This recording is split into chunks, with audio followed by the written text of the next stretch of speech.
Leo, hello and welcome to your weekly reading for October 20th through the 27th. I am so stoked. I am in a hotel and just realized that I had more decks than I did for Sagittarius's reading. So you guys might be coming into this feeling of like you have a lot more resources than you thought you did.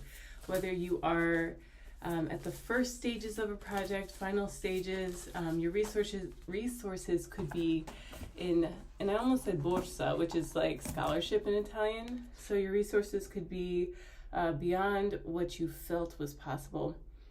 Healer, it's speaking to Chiron, and you guys had a full moon happen in your 9th house of belief. So that Chiron movement from 21 to 20 degrees Aries this week is going to speak to maybe in ways that you thought that you couldn't learn something or you couldn't afford something. You're healed in this idea, because all it is an idea because it's in your 9th house. It's a belief that comes from a structure of maybe some formal studies that you did, but it's really coming through strong that maybe you have the discernment now that you didn't have. You have the allies that you previously didn't know existed, they didn't know you existed, and Anin, adaptability. Here we have a 1, which is telling me about Taurus. So for Leo, you guys know I'm constantly calling you Taurus, or vice versa. In Taurus's reading, I'm constantly calling them Leo. So maybe with a Taurus, you have some healing that's going on. We're going to look at the healing waters as well. And the sun moves from your ruling planet 27 degrees Libra this week. So this is your 3rd house of communications, talents, short distance trips, siblings, all coming to the fore to help you to not be so codependent. I feel like Leo, because you're seeing so much in that 3rd house energy of Libra, you might feel like in partnerships you have to be everyone's like favorite person. You have to, constantly create new personas, which, I just read something my friend posted on our story. It's like, I'm me 24/7. I don't know what a persona is. Yeah, we have the pink dolphin. So you need to be able to adapt in your role of being a healing being, but because of joy. Like joy as your modus operandi, joy as your reason for showing up, showing out, for being who you are, and not so much needing to like please or, be the hero or take action for everyone else, or to even like fit into other people's lives as they have you written. It's giving that you're really going to come into this 4th house emotional stability of the sun entering Scorpio on the 23rd with this new depth.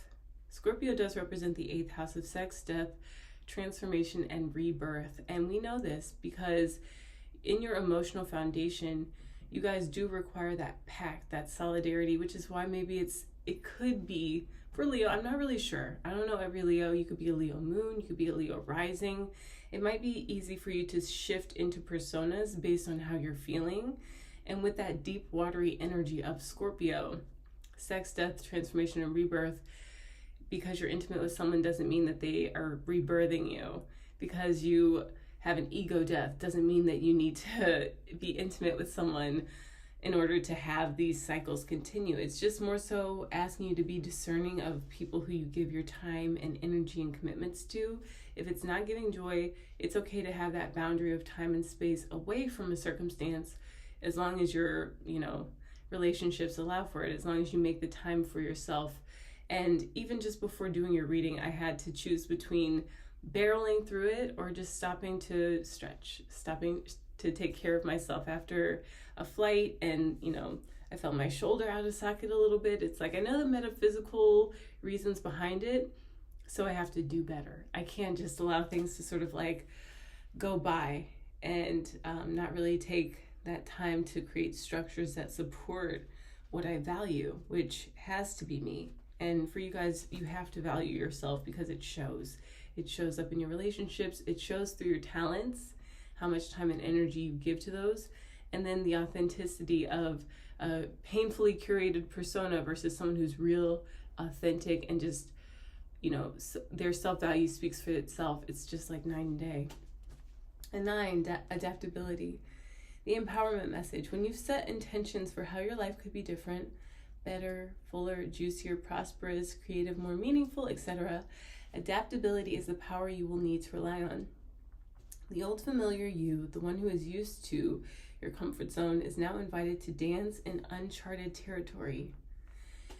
The question to ask yourself as you step into the unknown are, who do I need to become to myself in order to experience this life that I desire? What in me needs to shift so I can welcome this amazing abundance? Know you have everything you need right now. You are aligned with the Celtic shapeshifter goddess Anine, who could move effortlessly between our world and the world of the Fae. Her power of adaptability is sparkling within you. Magic is afoot. So you guys might have this levity of heart.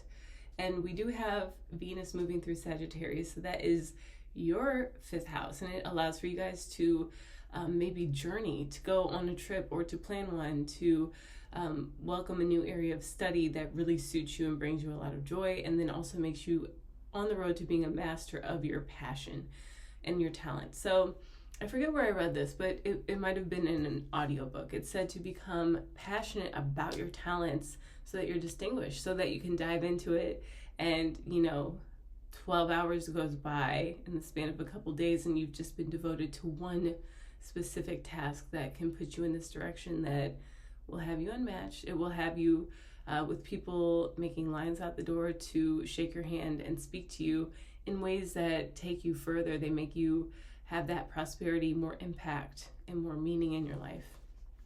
So the alignment message for a 9. Sometimes you find yourself unable to respond to life's challenges because you're holding on too tightly to an image of how things should be, and that would lead to wrist issues. It's hard to adapt to changing circumstances when you are so connected to familiar conditions or an old identity. There you go. Or you may be too attached to the form of your desired outcome, and when things go in a different direction, you resist. Have no fear, live in joy.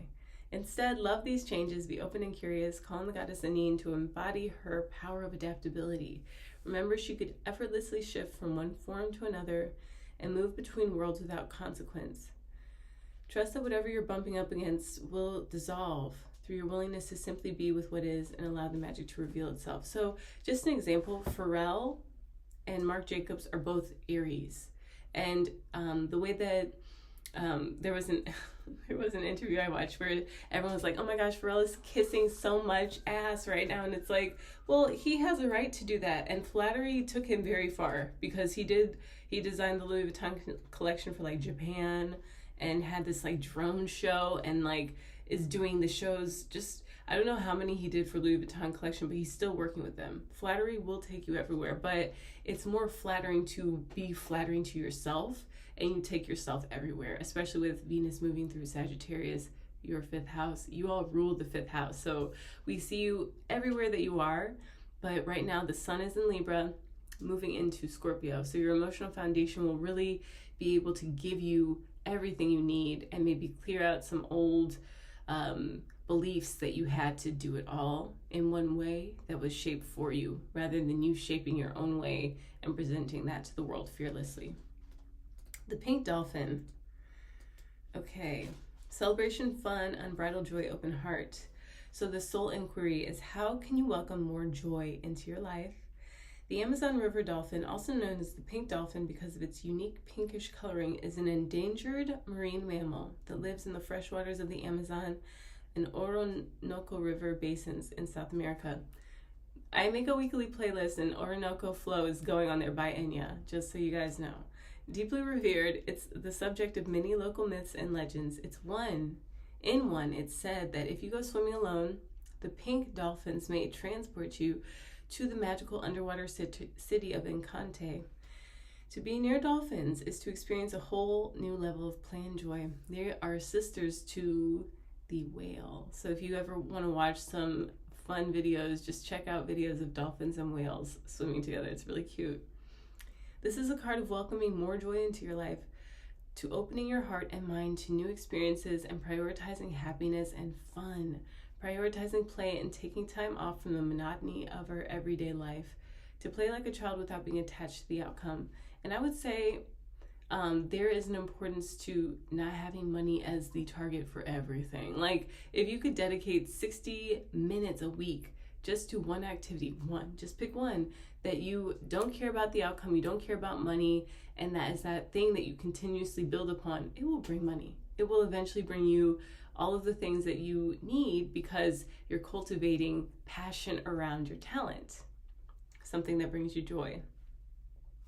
How can you welcome more joy into your life? What can you do just for fun? What do you want to celebrate? This card is a wonderful one to receive and is always an invitation to stop being so serious, to play and to have fun. When we play, we're able to release the pressures and stress that we're carrying and switch off.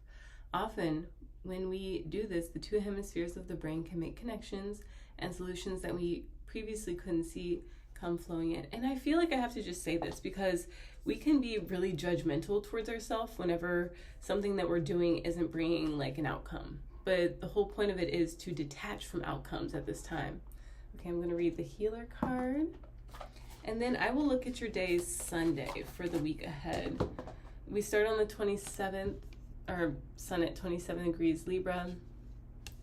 And on that day, on the 27th of October, that's what I meant. The sun will be at 4 degrees Scorpio and Mars will be in orb. It's on the cusp, within 3 degrees of entering your sign. Technically 4 because of 0 degrees Leo. We have to count that one too. Sensei Christopher Wateki speaks to this. So Mars will be in your 12th house at 27 degrees at the end of the week. And that's important because the moon will have just crossed through your sign.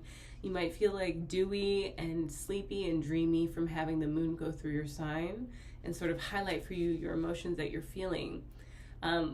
Black Moon Lilith does move to 13 degrees this week, and the South Node it sinks to 4 degrees. So we have a lot of this energy of, where do I belong? What do I belong with? And the truth is, maybe you've had some people who've been kind of like predatory with your time and your healing skills, gifts, and abilities, and it's time for you to take your power back. It's time for you to value yourself enough to say, you know what, I don't have to overexert myself. I don't have to push. I can coast. I'm going to be picked up by a squad of dolphins pretty soon, so you guys just figure it out. Okay, let me read healer. You are a healer. Fear not your own ability to be a light worker or way shower for others. Drawing this card up can also symbolize that a healing in its highest form is available to you now, Leo. If you've pulled this card in regard to a relationship or situation, please know that there's a powerful exchange of energy here. Meditate when you are wanting to heal on the physical, mental, emotional, or spiritual plane. The symbol is the Eye of Horus, a symbol of protection, royal power, and good health. Affirm for me in the comments that I am royal in my soul, Leo, because you guys really are. You truly, truly are. And if you guys want to go deeper into this reading, I'm going to advise that you look at your chart and you watch a reading for your 5th or your 11th house. Last card I'm going to read is Mono.